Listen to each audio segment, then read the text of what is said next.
All right. Thanks everybody for being here, by the way. This is great. Who here has listened to this show before? No, the one from Labyrinth. Oh wait, hold on. I have something else for you. Okay, so we got a few people. A few people haven't before. So it's very conversational. We're just going to go. I will probably do some audience stuff as well, since you're all here and you decided to schlep yourselves in. So getting nervous.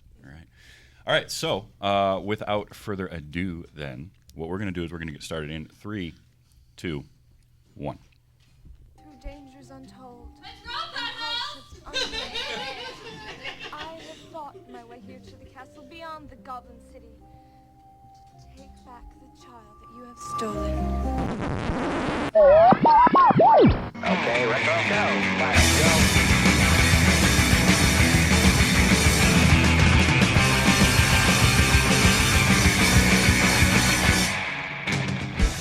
Hello and welcome. Welcome and hello. This is Wait, You Haven't Seen Live in Las Vegas.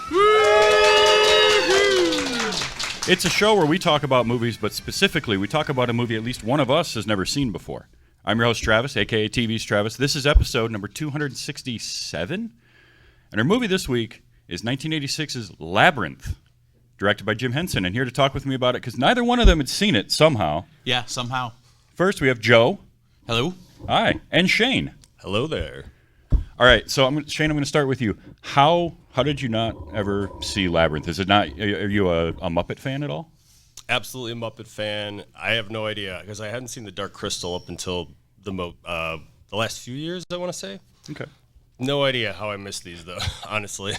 All right, Joe, how did you not see it? That was the more surprising one to me. Yeah, I'm sure on your show sometime I've told the story where when I was a child, the Muppet Show was on TV, like normal broadcasting, and when it moved from being a 7 p.m. to 7:30 p.m. show, I campaigned in my house that my bedtime was not 7:30 at night, but was after the Muppets whenever that ended. So I was an addicted Muppet fan.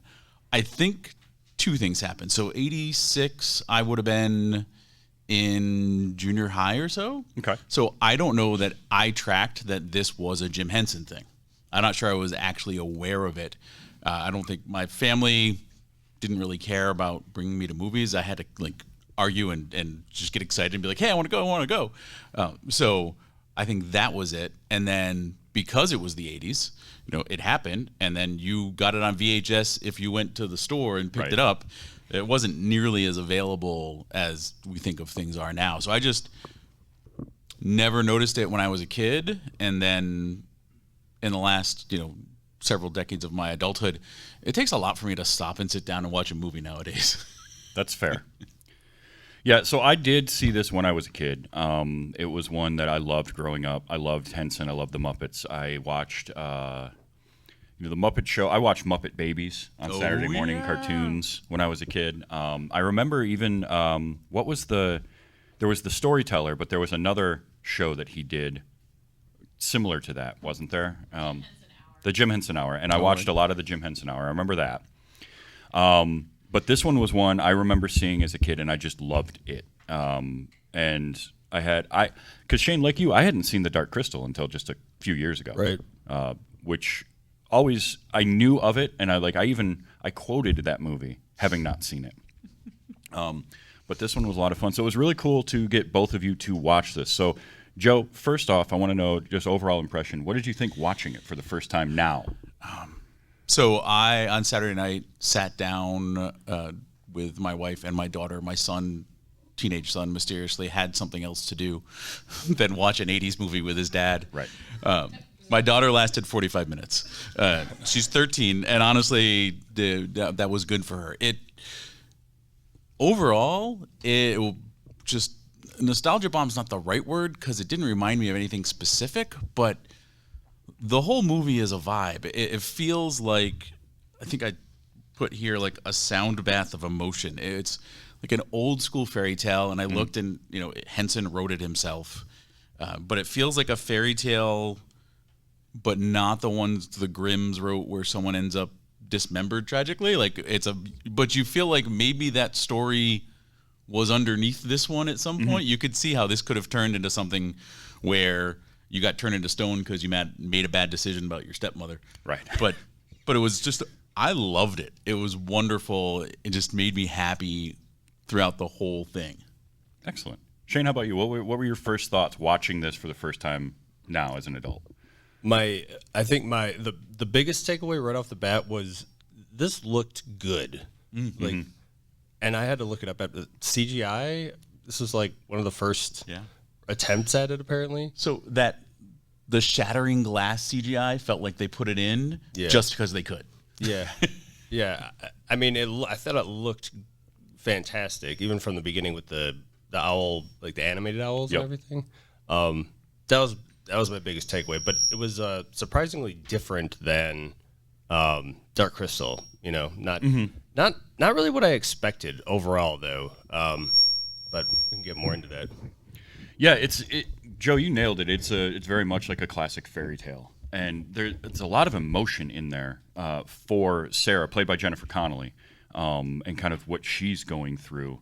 And because she started the movie, she's not really, she's almost unlikable. Almost? Yeah. All right. She's I was being kind because it's Jennifer Connelly, and I may or may not have had a gigantic crush on her that I still do. I was going to say. So,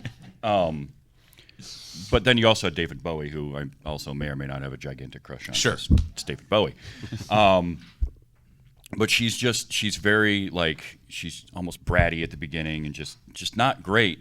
And we have to follow her journey. And I just love the emotion that you get in that whole thing because it's her half brother, and she's 15 years older than him. He's just a toddler. And I can't imagine, I have a younger sister, but she's only a couple of years younger than me. So I can't imagine that big of an age gap and kind of having to deal with that, as well as sort of, a stepmother, which we don't really, in the movie, explore a whole lot of the family thing. It's all in the fantasy world. They definitely leaned on both the fairy tale evil stepmother trope and placing this in the 80s. Like the stepmom in the 80s was an archetype, and it was always, right, the only thing we get from that the stepmother's bad is her going, well, I'm not, she always tries to make me the evil stepmother. I think it was very expository, but also a quick blip, and the scene is set. Sarah is some version of Cinderella. She's got, a dad who presumably loves her and a stepmom who's annoying. Did you notice her mom, Sarah's mom? I found this out afterwards looking at stuff. There are photos and stories of her mom on her mirror in her bedroom. Yeah. Which feels like something to talk about if we get into the set and the background stuff, because there's so much detail and all that. Well, and Shane, you mentioned how good the movie looks, and there is some early CG. That animated owl at the beginning, and where it transitions to a real owl, is amazing. But Henson and his puppets and his Muppets were so good all throughout this, and he was always pushing the boundaries of what he could do with them on screen. Right. And like Houde is phenomenal. That head. And I'm sure Amy and Chuck know a lot more about it than I do. But every time I watch this movie, I'm so fascinated by like that particular piece. To have that and have somebody wearing that while it's being puppeteered, and that compactness, and then just the expressiveness that they can get out of everything, whether it's Houde, whether it's the door knockers, or something as simple as like the little creatures that were moving the stones around as she was marking them, walking around. Like, it's just so great. The hands in the pit. That was amazed me, how they made faces and spoke, and they were each a different face, and they all worked perfectly. That made me. It felt like 100% a Muppet thing, and absolutely spectacular. Yeah, sure. Because they were. Each one was a distinct different face and a different voice and a different personality. And to think that it's all this personality out of these things that are either just a group of hands or, a puppet, but they can get so much, and it's because everybody buys into it. And that's what makes it work. I don't want to jump past the door knockers right away, because I want to emphasize how good those looked for that time. I was the whole time I was like, did they George Lucas this? Like, did they go back later? This doesn't feel like, if you watch it, it looks really good. Like the metallicness and everything. It's crazy. Yeah, all of it does. Ludo looks amazing and is such a fun character too. I love Ludo. He does. He's like a little bit like Sweetum from the Muppets in his physicality. And I looked like Ludo singing to the Stones and having them come was such a sweet bit of character for the big monstrous creature. Mm-hmm. Yeah, and that's a big part of it is there's so much emotion around all of the characters. They all have that, whether it's Hoggle, because Hoggle is self-proclaimed a coward. Jereth scares him, but he does have there's a heart of gold in there, and he wants to help, but he's afraid. Nobody ever gets his name right. Nope. Yep. Is this where Hogwarts came from? I was thinking the same thing. Because if it isn't, if you asked me, I would put money down on that. Yeah. I always forget that every time I see it. I don't know why. I never remember. And then the first time she calls him Hogwarts, I'm like, is it? Right. I don't know. Real quick, Travis. Not to interject, but no, do you want to talk about how this is like a year in the making of us watching this? Oh, the actual. Oh, yeah. So doing this actual podcast, we talked about this. I think last year here in Las Vegas at karaoke night. Right. We were sitting around talking about it, and then a year went by. I forget everything that I'm ever told. So when it was coming up that, I might try and do the show this year in Las Vegas. And then, Shane, you reminded me, like, hey, we talked about doing Labyrinth last year, and the light bulb went off. I'm like, yes, we'll make that happen. And I think both times it got misconstrued with the Dark Crystal. Yes, absolutely. Which you have done. Yes, I have done that because I hadn't seen it. So, no, this was a year in the making, and I love the fact that we get to, you get to see, like, and Joe, as somebody who grew up loving the Muppets so much, getting to see this, because there's one thing when you see them on the show in the small screen and what they're constrained by, but when you get to open it up and you get to see, and they get to build these elaborate, just gorgeous sets. Oh, yeah. And create this, and putting it in a fantasy world, much like what he did with the Dark Crystal a few years earlier, is brilliant because it gives you a clean slate to just do whatever you want. You don't have, and some of that works, some of it doesn't. I do think Labyrinth does have a little pacing trouble at times, especially for somebody seeing it now for the first time. The opening credits were, I think, 5.5 minutes long. That was the first question my daughter was like, when is the movie gonna start? Why are it like I think I had the same thought. And that is very much a product of its time. Like, absolutely. You don't get that anymore. But even like, there's the moment about an hour in where she runs into the what would you call it, like the fire creatures? Oh yeah, the fireys. Yeah, the fireys. Guys with the tossing heads around. Yeah, like I love the scene, but it brings everything kind of comes to a screeching halt. We have this scene, and then we move on. Like, well, that happened, and we're just never going to talk about it again. Right? They just show up at the end when all the friends hang out in the bedroom. Which and it also, I think, visually they just didn't have quite the technology they needed to really pull it off fully. So it is the one spot in the movie where you can see, like, you see a lot of the composition and the composited shots and all that. And I think even just a few years later, it could have looked so much better. But at the same time, like, that's Henson saying, well, I've got an hour and 40-minute runtime. I can put this in here. You throw stuff against the wall, see what works. Visually, like, the concept of it is amazing. I love it. I actually saw a few weeks ago, I was at a convention, and somebody had plushies of the fireys, and they were Velcroed together, so you could pop the arms off, the head off, and all of that. Well, it was really cool. I almost bought one. Did you have a favorite character in the movie? Joe, you started smiling, so I feel like you wrote something down. Well, I was actually smiling because I was going to ask the same question, but then I realized it wasn't my show, it was yours. It's both of ours. We just keep it at my house. I'm trying to think of a favorite. I'm not. Shane, do you have an answer while I think? Well, I mean, Ludo immediately jumps to mind, but I think it's maybe a toss-up between him and Hoggle, right? Yeah, I mean, Ludo is great. and I'm a sucker for the big, full body Muppets, Sweetums, Ludo, the Ghost of Christmas Present, I love those Muppets so much, and Ludo is fantastic. Then there's Sir Didymus also. Yeah, Sir Didymus. I think for me, I think it might be Sir Didymus. He had a little kind of Don Quixote about him. I actually was looking up names to make sure I had them right, and when I looked up Didymus, I found all this like Greek mythology and Christian theologians with that name, and now I've not gone down this path, but I'm going to start looking at like what the knowing Jim Henson, there's got to be some lore and connection in the naming that goes back. Absolutely. But I don't know. I think more than him, and this might be a cop out, the Goblin Chorus. I loved the Goblin Chorus. All of the goblins. I could pick out the occasional little, pod people and Gelfling in the reused materials of critters in there, but they were just so much fun and just a wonderful use of. I mean, it was just a wonderful chorus to sit there with Bowie and with Jereth.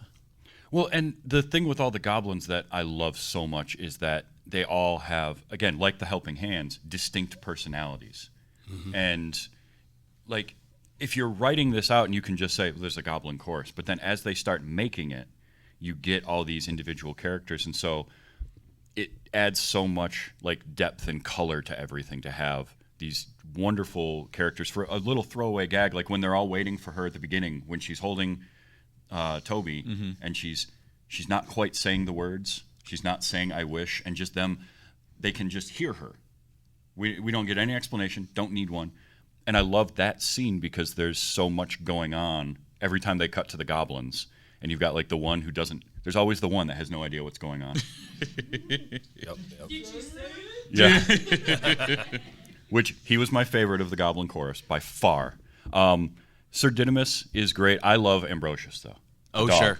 Oh and again, there's one where you can clearly tell when they had a real dog versus the puppet, and I love that because like when he runs and hides, right? Yeah, is one of my favorite moments where he keeps peeking around the corner and he's like, nope, I'm not doing it. Like he's just great. He's probably him and Didymus are my favorite characters because again, the Don Quixote, and he like. One of the things I was going to capture the audio of when at the final battle in the city, when the spear comes over and just taps him on the shoulder. Sir Didymus as he's at the door, right? And he turns around to six guys with spears, and I'm like, "Well, if you throw down your weapons, I'll see that you're treated fairly." Yep. He does not know that he is 1.5 feet tall, and even if he did, he doesn't care, and I love that about him. So yeah, he's probably my favorite character. The sets, the look of everything, that labyrinth, like even just the beginning, the first part when she walks into the labyrinth and you get the endless corridor in both directions, mm-hmm. You feel her like she's starting and she's already behind the 8 ball, mm-hmm. and then everything that kind of grows out of that. Interject for a second, even farther back than that.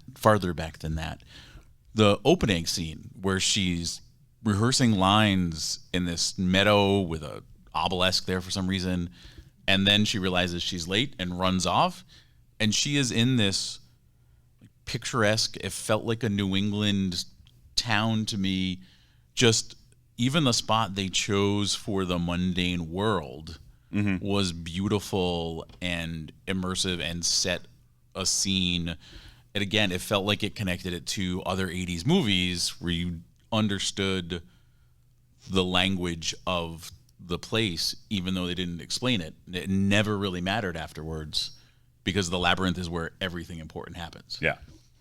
And I think that's smart to do that and get you into the tone and into the mood of what your movie is going to be already. Like the real world we see is a little fantastic. And the house that they lived in. What did her dad do is what I want to know. Because that house was huge. But then that sets you up to then go to the world of the labyrinth. And I love too that it's just like we just go there and that's it. We don't need explanations. We don't need a bunch of backstory to that. Just put us in that world and let's just tell this story, because that's what's the important part is Sarah's emotional journey through everything. Her journey is what we care about, not how she got there or what's going on in that respect. So I really like that. Did you have kind of a favorite set? Because there's a few different ones, and there's the labyrinth. Then when they get to like it's more of a hedge maze area of the labyrinth. What was it? The bog of eternal stench, which is a wonderful running joke. And Hoggle, by the way, I understand why Hoggle does not want to go to the bog of eternal stench. If I had a nose that size, the last place I want to be is somewhere that stinks constantly. Like, Yeah, but it ended up being Ludo that complained about it the most, it seemed like. well, he's got a good sense of smell. Yeah, I loved all of those the locations, and it's all on sound stages, and it works. It doesn't matter, but it's such an immersive world. And he did the same thing with the Dark Crystal too, and putting us in that world and populating it with these wonderful characters. And again, little things like the two doorways where it was the heads on the top and the bottom. Yeah. And they're bickering and arguing with each other, and they do he always lies, one of us always lies, one of us always tells the truth riddle. Even that, and the way that everything would move. So, again, because it's a fantasy world, you can just have that happen where she's standing there and it's like, wait, this was a dead end. No, the dead end's behind you. And it doesn't, it's got to be a continuity nightmare to try and film that, though. I can't imagine that. There were multiple, two option pathways, right? Right at the beginning, and then two separate times with doors, I think, right? Yes, because the knockers were two different doors she could go through. And it seemed like every time you go through a door, everything went bad. Fall through the floor, and things are just going to go horrible. So I was thinking about that with the one guy tells the truth, one guy lies. That whole scene was really interesting to me in that, one, she's like, oh yeah, I don't need to worry about this. I know the answer. I've studied intro philosophy. And she went straight to it, and there wasn't much going on. And if I recall, she kind of got the right answer, but then it felt like, oh no, I'm falling. But it turned out being right. She did not go to certain doom. She followed the path she needed to go through.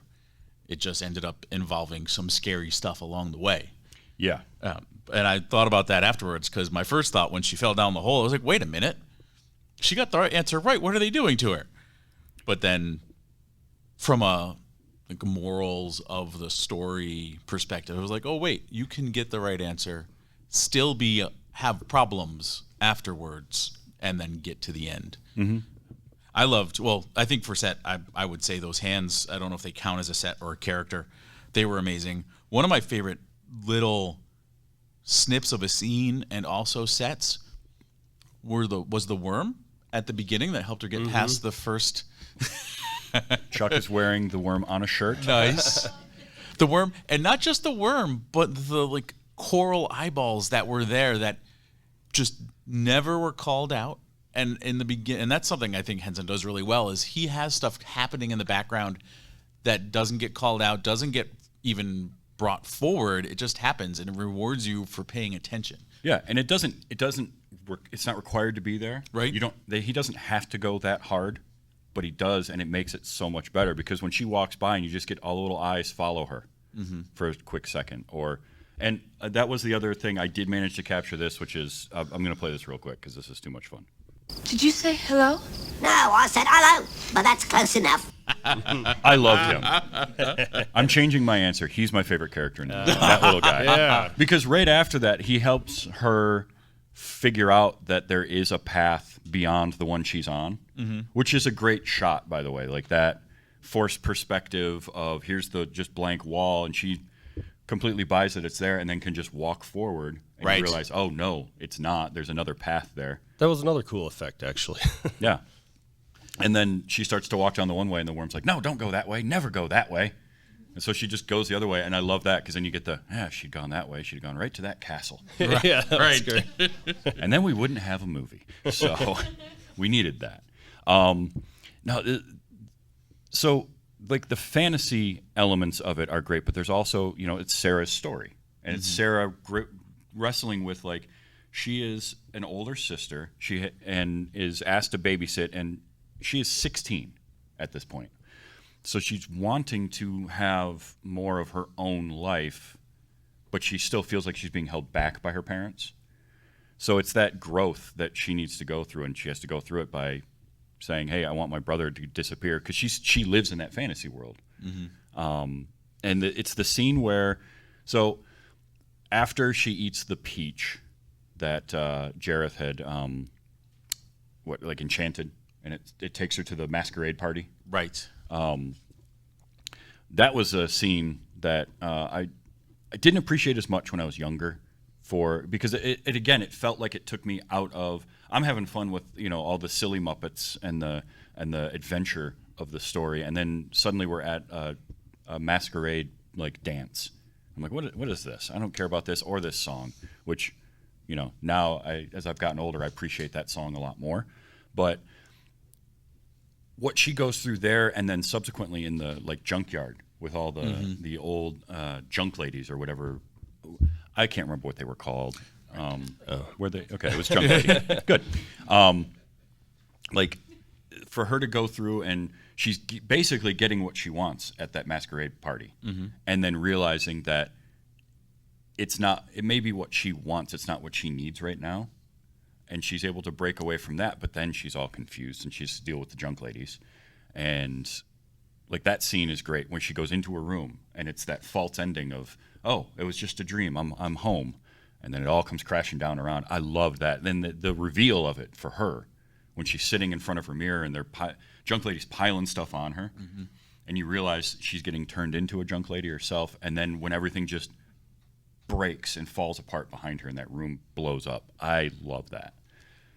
That was an amazing scene.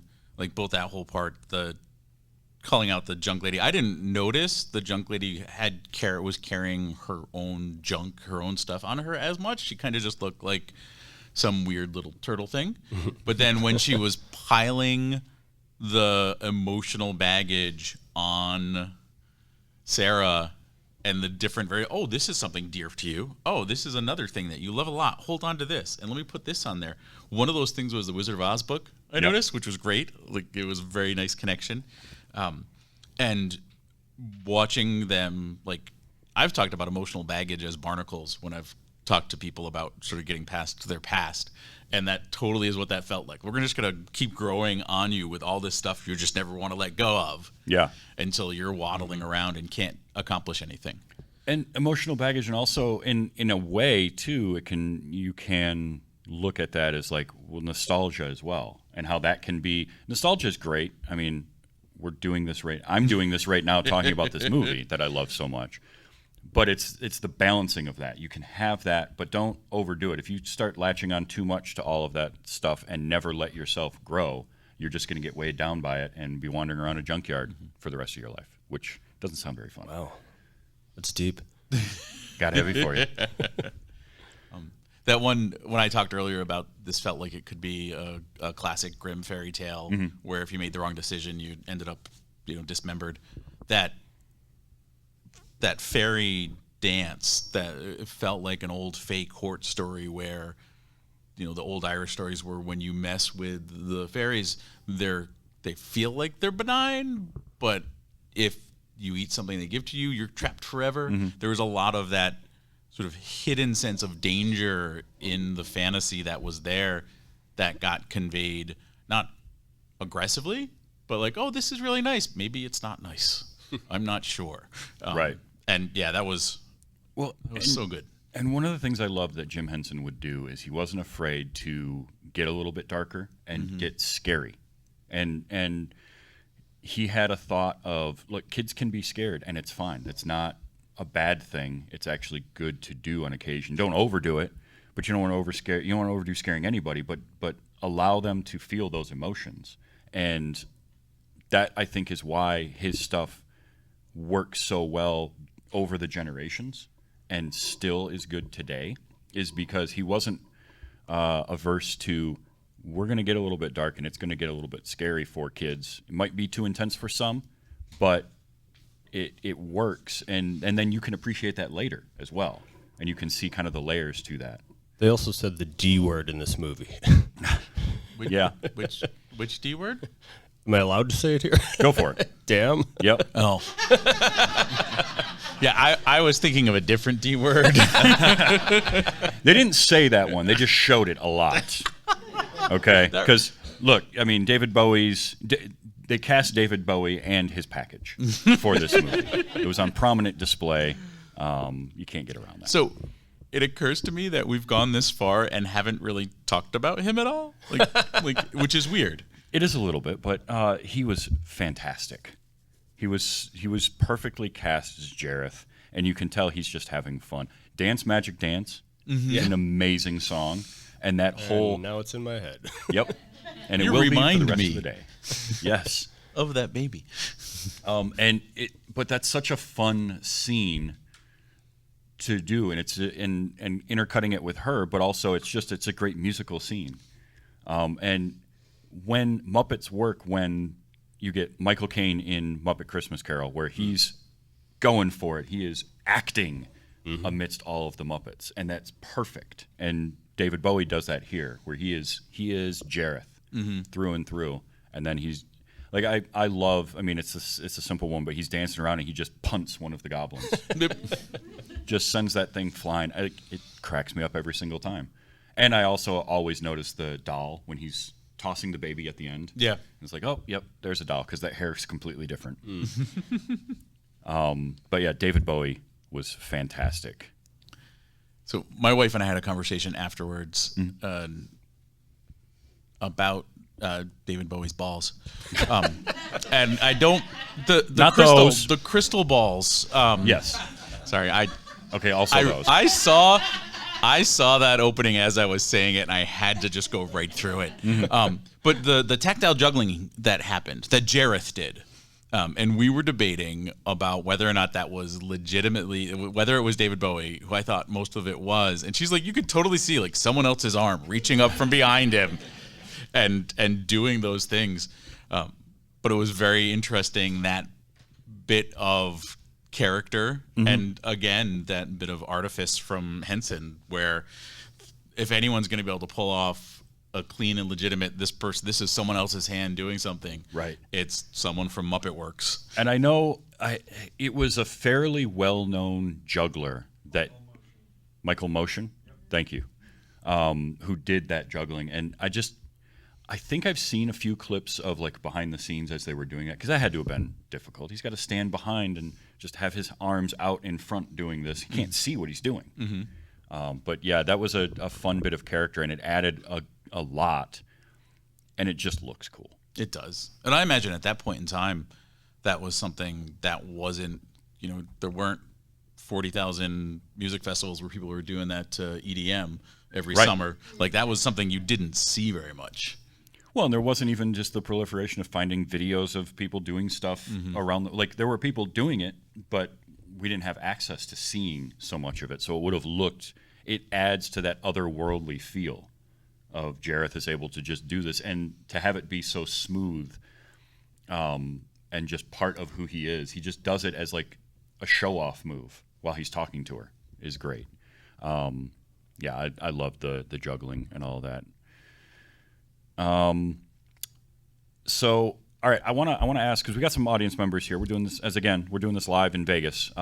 So, show of hands, who hasn't seen Labyrinth before? Well, we got a few people in here. Like a half dozen? Half dozen or so. So it's not super easy to find on a streaming service right now. It is available for rent or buy. I recommend it if you get a chance to watch it. It's a fantastic movie. It's an 80s movie, so be prepared for like 80s movie pacing, but you could have you'll have a lot of fun with it. It lends itself to watching in an altered state. Yes. I mean, in truth, a lot of Henson stuff can do that. So let's be real. Cannot find this on streaming services, though, it seems. No. I'm not entirely sure why. I thought it would be on Disney Plus, and it Right. wasn't. But But for those of you who haven't seen it, definitely check it out. Now, for those of you who have, I want to know if any of you have a favorite scene or a moment in the movie. Chuck and Amy, you guys can go last because I know you will have some. But does anybody have does anybody have any fond memories of Labyrinth or anything that stands out to them? It was the ballroom scene. When I was a little girl, I wanted that dress that she had. Oh yeah. I was like, I want that dress. I want that moment. Like that whole scene, just like mesmerized me. And I think too, what I love about this is it's a movie centered on a young girl. For me, growing up, I didn't see a lot of movies like that weren't Disney movies. So to have a non-Disney thing at the time doing that was interesting. And she didn't have a boyfriend. She wasn't chasing after a guy. It was her story. It wasn't her inserted into a romance. Yeah, it wasn't because there was hints of that with Jereth, but she never really. It never feels like she goes down that path. So That was the ballroom scene. I don't know if that got picked up on the mic. yeah, sorry, the ballroom scene. September. So you mentioned the song and from the ballroom scene. Yep. And that is really special to me, and it's something that my husband Rob, he learned that song for me for a 25th or 21st anniversary gift. Oh, that's really cool. So I love that. And for scenes that we talk about all the sets and the tech that this stands up, Mhm. the whole MC Escher. Oh, the stairs at the end. Yes. And Sarah trying to get to him is just it's so brilliant. I love it. Yes, it is. The stairs at the end, and then that's awesome that Rob learned that song for you. That's really cool. Anyone else have a standout character maybe that they really loved, either that we did talk about or that we didn't talk about? Because Chuck, I'm pretty sure you love the worm. Wearing a shirt with it, which is great. Amy, how about you? So I'm partial to the junk lady. Okay. The Partly junk lady. Because she is performed by Karen Prell, who is also the puppeteer for Red Freckle. Ah, okay. There you go. So the puppet. I have IMDb pulled up on here, and I was looking, and the junk lady. You know how when there's actors, there's picture on the side of who they are, and then the characters they play. Her picture on IMDb is red. Excellent. She is Red Freckle. Okay. She's fantastic. So yeah, I love that, and the thing I love the most about the movie is more not so much one scene or one set. It's the way that everything is a little different than it seems at first. Yeah, nothing is what it seems to be in that world. Right, and so for example, the cleaners, right? Mhm. It's this giant machining thing that's really scary. Yeah. But then as it passes them, you see it's two little guys cleaning. That And the Cleaners is if you were to take Jim Henson and distill it down into one thing for me, the Cleaners is exactly that. Because it's big, it's scary, and then you get the reveal of what it really is behind it. And it's just a couple little guys and their cranks, and it's got you can hear the weird squeaky noises and all of that, and it breaks all of that tension, but they built it up for you. Because up until they get that door broken down, that's a scary scene. yeah. And Well, it's same thing with, incredibly the tense. The big mechanical door guard guy Yeah. with the axe, and then he gets, you take the head off, and he's this little guy, and then Hoggle throws him out, and he goes, "Well, that wasn't very nice." There's so many great moments like that too, where somebody gets tossed out, or when we meet Ludo. Oh yeah. We meet Ludo, and you've got the little guys, and they've got these little chompy things on sticks, and they're just poking at Ludo with them. And then she's like, "Oh, I wish I had something to throw," and of course, it being the fantasy world, a rock just rolls up for her. I realized I realized that this morning. I was thinking about that. Ludo, called for the rocks to help her out. And yeah, and then she hits them. They get their helmets spun around. I love that. Who turned off the lights? And they just start running in circles, hitting each other. And probably my single favorite quote in the movie, line in the movie, is as they're running away, and one of them says, "Oh, my sushi." Yeah. Because the subtitles were on when I was watching it, and I've never realized that they were saying sushi before. But it's just the scene, and all we have is a hedge and these little things running away. Like that's it. We don't have that's the entirety of the puppeteering, but you know exactly what's happening, and it just cracks me up every single time. I love all of that stuff because Henson and all the puppeteers, all the Muppet people were just perfect at that, and they had such a great sense of humor and timing. The timing in everything is just spot on. I love the hallway with the speaking stones. Oh yes. As well, because like you can't go this way, go back, and then Hoggle's like, yeah, we know you're full of crap. And like, oh please, I haven't said it in so long. Yes. Yes, that is. And that's the same thing. It's like it's really foreboding, and then like, oh no, I'm just doing my job, man. Yeah, those stone faces, they're just working class stiffs. They just, Got a job to do, got lines to say, I'm going to say them. That's another one of those. There's so much in this movie that I either forget is there until I watch it again, or somehow conflate with other things. And I think I did that with the Dark Crystal for a long time, where there was moments in Labyrinth that I was assuming were Dark Crystal, and then when I actually sat down and watched the movie full through, I'm like, oh, okay, no, none of that happened in here.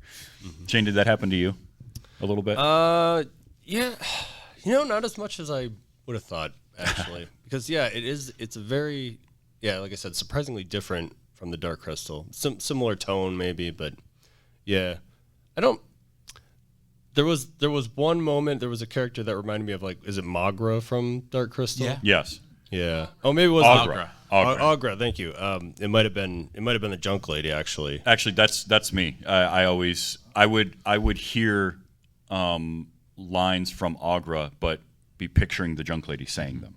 Things like "don't know," "don't know," and then I realized no, that's the junk lady never says that. But I wait for it every time I watch this movie. I wait for her to say that. I did make a note actually. So it's right here actually. It was her, but it was Agra, but it was also she had that one of the Skeksis. Also, I always forget his name because it's Simon Pegg in the series that plays him. Do you know who I'm talking about? Oh, is it the Chamberlain?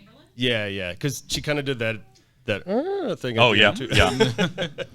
And there's even little moments like the old man with the bird hat. oh yeah. It's it doesn't have any huge bearing at all, but the movie would be less without that. It's got the all right, it's okay, stuff like that. It's just it's this collection of little moments that I could nitpick and be like, get rid of this, get rid of that, like the fire stuff, but I don't want any of it gone either. And it's still only an hour and 40 minutes, so it's not. I don't think it's overly bloated or overly long. Even if your 13-year-old only made it 45 minutes. Yeah. Probably more about attention spans than anything. Well, yeah, and I think the pacing that people expect and the amount. I think what you were talking about then reminds me of what I said earlier. The movie's kind of a vibe rather than a driving story. Like she enjoys the Harry Potter movies, which is.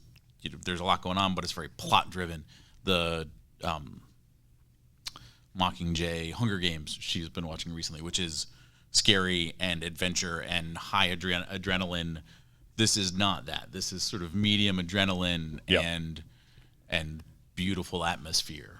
Yeah, it's creating a world. The plot of the movie is very simple and not. It doesn't need to. I mean, it's aimed at kids, so you don't want it to be too complex, but.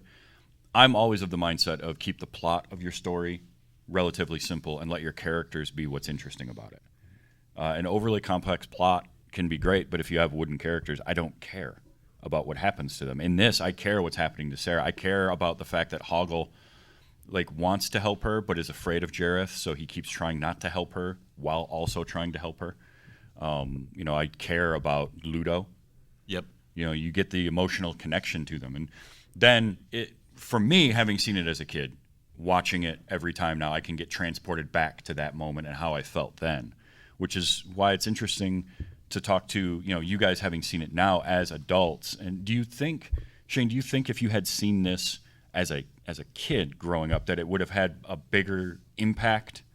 Absolutely. I believe so. I mean, still enjoyed it, appreciate it for what it's worth, but it's kind of because it holds up, absolutely. And it's not. In fact, maybe this would have scared me as a kid, Yeah, there were definitely parts. I mean, The Helping Hands did because it's so dark and it's so alien. It's so foreign looking with these hands and the faces coming out of them because they like morph into a face as they come together. That one would have scared me. It did scare me as a kid. Oh, there's a lot. I mean, I was scared of Chuck E. Cheese as a kid, so If you've ever been to one, it makes sense. Joe, how about you? Do you think, are you kind of a little bummed out that you missed this? A little bit, yeah, but I really enjoyed engaging with it for the first time now. I was thinking about you guys talking about having not seen Dark Crystal for ages. Mm-hmm. I saw Dark Crystal back then, and it was amazing, and Dark Crystal is older than this. Yes. And I probably watching it would have been comparing it to that. And I don't know how that would have benefited me as a adolescent boy. Because this was definitely, I don't know that I would have had a crush on Jennifer Connelly at that point. And would have been like, well, this is a girl doing a thing. But I think I'm happy with how it progressed. Like I really liked engaging with it for the first time now. That might just be a Zen attitude, though. But I think it also does make sense because at the age, if you were in middle school when this came out, that would be the age where it might not connect with you at that point, right? Because it's not really like it's not aimed at necessarily that crowd or that demographic at the time. So I can see that, like middle school boy. Right. Oh yeah, actually, and in the 80s, Sarah would have been the same age as my older sister too. So I probably would have been predisposed to be like, ugh. There's a disconnect right there. Yeah, my older sister keeps saying things aren't fair, and she's horrible. Well, and that's one of the. Oh, yeah. I have a quick question. Absolutely. The New York Times had an article recently about how eldest sisters are having a thing right now. Yeah. And the stereotype is eldest sister responsible, yet resenting the youngers. Middle is sociable and peacekeeper. And the youngest daughter, I will attest, my sister, charming but manipulative. So I was wondering how much being the eldest daughter informs Sarah's character. Is that something that would fit into that whole eldest daughter thing today that would resonate with people?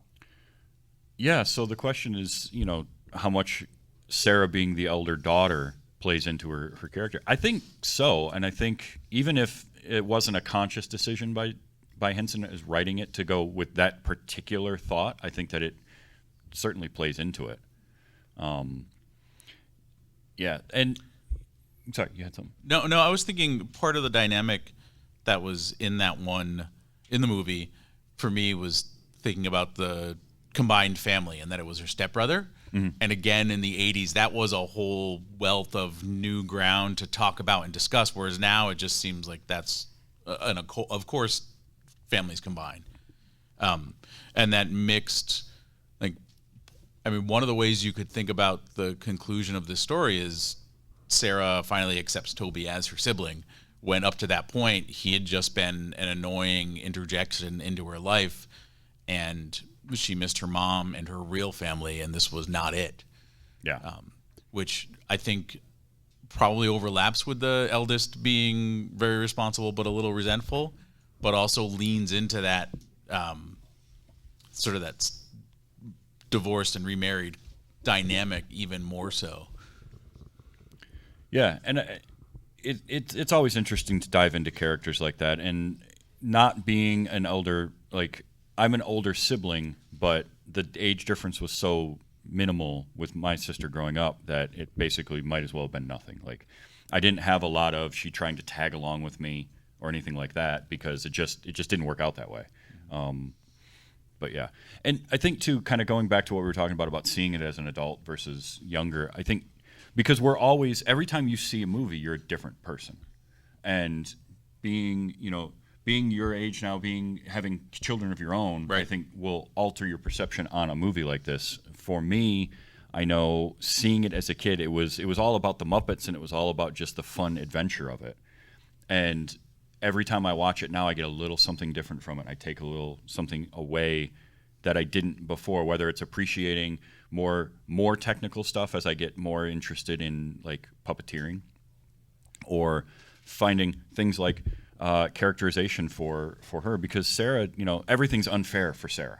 Everything is, and the goblin world is inherently unfair, and it naturally, because it just is always changing, because it's goblins. That's what they do. They cheat. So yeah, it's kind of fun stuff. Amy, you have a question. So on that note, Yes. I mean, I'm curious to know, did any of you, and Travis, you particularly, since you've seen it multiple times, like, have probably picked up on it's a metaphor for a coming of age story for her.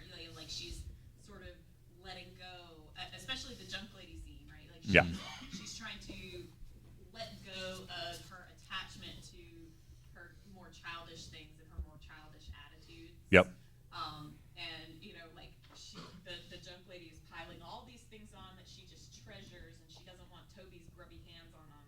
And then she looks around, she's like, it's all junk, And so I just wondered if you guys, when watching it, if you picked up on any of that, like some of the more metaphorical stuff. Yeah. So, question being, did any of us pick up on kind of the metaphor of the coming of age stuff for that? I know the first couple of times that I saw it, no, not at all, because it all sailed over my head. But I do notice that now, and it very much is, because at 16, you're not a child anymore, but you're not an adult. You're not fully baked yet, and you don't want to let go of that, because there is an innocence and a simplicity to all of it. And to let go of those things is to say that I don't need that anymore, but that's scary. And so adding the layer, like putting the metaphor in there and having it all be, her getting her little brother back because of the king of the goblins stealing him, which is straight out of the fantasy she's been living in her own head, is great. So I notice it now. I pick up on it quite a bit more now. How about either of you? Shane, did you kind of pick up on that? Yeah, I mean, I think so. Yeah, for sure. I thought it was pretty. Even if I wasn't necessarily thinking about it consciously, I think it was. Yeah, I noticed it. So one of the things for me in watching it was I've been wrestling with or arguing against the hero's journey being the one true story of all stories. That argument's been frustrating me for the last year or so, to the point where I started picking up Joseph Campbell and actually reading his book, which is a slog.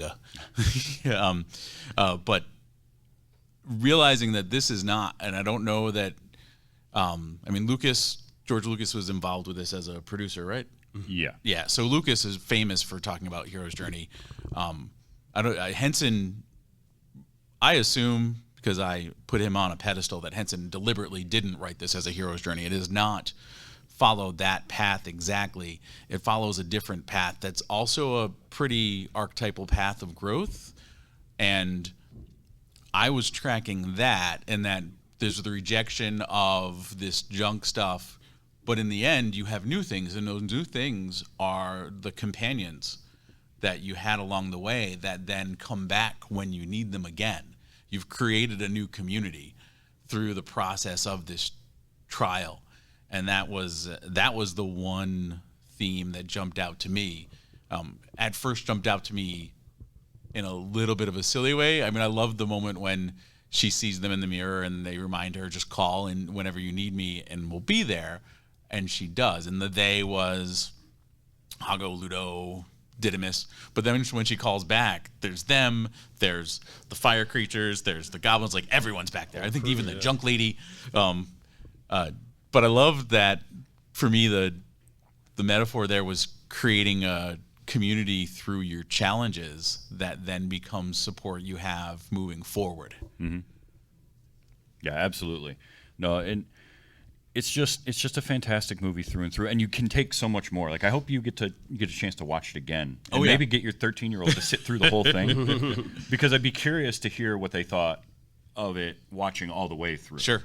Well, and she's a 13-year-old girl. This is a story for her to think about, although she is the youngest, which I don't know if, as to the question earlier, if she is manipulative in that way, but but she's also raised by two parents who were the youngest in their family, so we know the ways of the youngest child. You can smell your own. Yeah, no, I get it. I get it.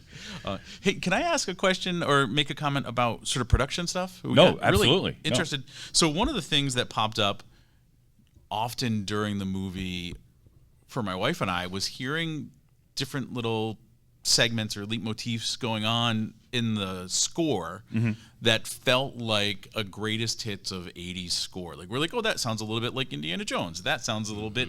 There was just a like a 5-note riff that played. I was like, that sounds like Top Gun music. And there were these different it felt musically like you took all the 80s and put it together into a musical stew.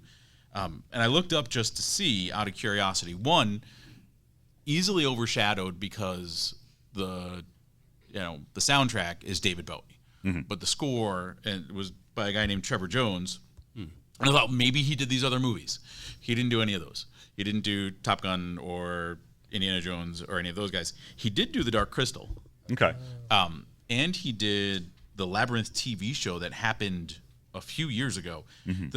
He has 30 plus 40 plus years of consistent work doing scores for movies and TV shows, which is kind of amazing, that just the longevity of that.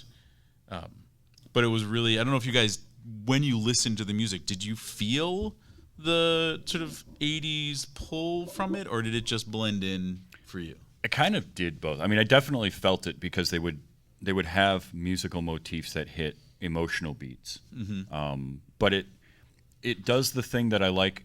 A good score can do one of two things for me. It either is John Williams and it really stands out, and you know it. You immediately know the music from Indiana Jones the second you hear it because he creates that melody and it's there. Or it blends in and it creates the atmosphere and the emotional backing in a scene, and it kind of melts into it, where it's like salt in your food. You don't notice it till it's not there. And the music changing the music in this movie and removing that, not just the soundtrack stuff, but all of that score makes a huge difference. So I think that the music, all of Bowie's stuff and Dance Magic Dance and those songs, those are the John Williams stuff. Those are the standouts that you remember that get stuck in your head for days. But the score then is there as the foundation and ties it all together. So that's kind of how it was for me. How about you, Shane? Yeah, totally. It's as the music guy, you probably know more about it than I do. Oh, I don't know about that. No, I thought the music was great. I certainly got that 80s vibe as well. Like I think I think it was pretty obvious at times, but yeah, I mean I agree. It was good. It went with it. It went well with the movie, and so much so that maybe I wasn't necessarily noticing it as much at times, like you said. But yeah, you take it away, I'm sure the whole feel changes completely, right? Yeah, it's all the parts. All of the parts come together to make something that's even better than they are, and they're all fantastic. Trevor Jones's music, Bowie, the acting, the sets, the costumes, the Muppets, and all of that. And then you get Jim Henson, overseeing everything and bringing it together and giving you a movie that 40 years on is still fantastic to watch and open to new generations too. And I think that's one of the things that Henson in his productions that I love so much is that I liked it. I have friends and family members that are older than me that were into it, and then younger, and we're seeing the resurgence of it with things like the Dark Crystal series. Yeah, I was gonna say, so there was a Labyrinth one as well. So evidently, and I only know this because of IMDb, there was a 2012 Labyrinth miniseries. Okay. That Trevor Jones was a composer on as well as doing the original. I don't know anything about that. That totally passed under my radar. I'd be curious if the Goblin King is in that as well, or who plays him. I don't know. And don't feel bad about the IMDb thing. 80% of my knowledge is IMDb and Wikipedia, so I don't really know anything. I just regurgitate. Here's something else I learned from IMDb out of curiosity. Like, okay, baby Toby, the baby. Like, what has he ever done since then? He founded Leica. Oh my word, I didn't notice that. What I noticed was that he made a puppet-based short fantasy movie in 2014. that now I'm gonna go try and find. It's called Lessons Learned, and I was like, that's amazing that he like came back to this, because at that age, I don't imagine most of his experience of this movie is people telling him about how great it was that he was in it, because being that young, it's not something that you remember so deeply. No, not at all. Unless every time he sees a Muppet, he just has flashbacks. Yeah. But that was really intriguing to see that he circled back to that same space. That's great, though. I didn't realize that he had founded Like either, so that's cool info. I don't think he was a founder, actually. That was a misspeak. Oh, okay. But he was one of the producers of Kubo and the Two Strings. Oh, okay. He worked very heavily for the puppetry on a lot of major features. That's awesome. Yeah. And I'll be honest, as a toddler in the movie, he was enjoyable. He was good. He basically had to stand there and look scared all the time, and he did it well. Yeah. We had this conversation after the movie that asking a toddler to act scared is probably one of the easiest jobs to give them. Like, be frightened. Here's David Bowie with a wig. Right. And for some reason, the baby seemed happier around Bowie ultimately. I mean, I would have been. Let's be real. Again, it's David Bowie. Brian and Wendy Froud. So the people who made the Goblins books.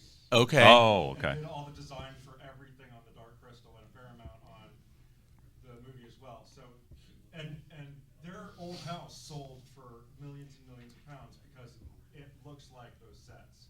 So he was used to being around scary stuff. Yeah. Oh, that's. And it must be said, Toby Froud also was heavily involved in the Dark Crystal TV series that came out. So. Which was great, I thought. Mm-hmm. Wish it still was around.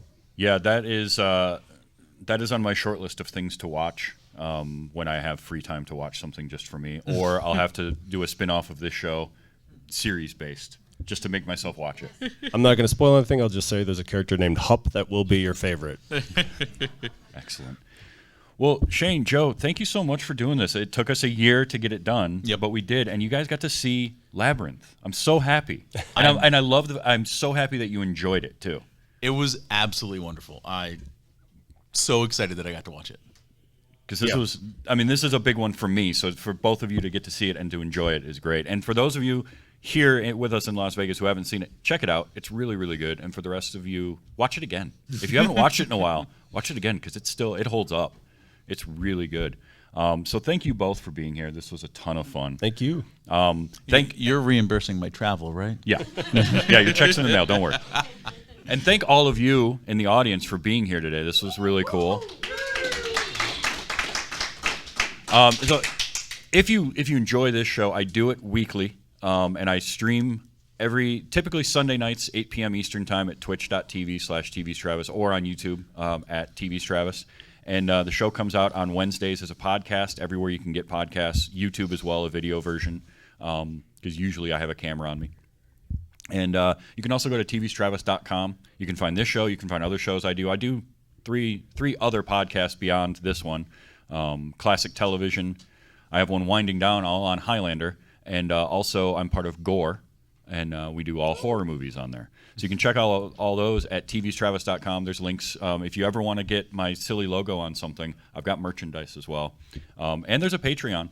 So check all those out, and thank you all for being here. This was super, super fun. Joe, Shane, thank you again. We'll do this again sometime. Okay. Sounds great. All Next right. year.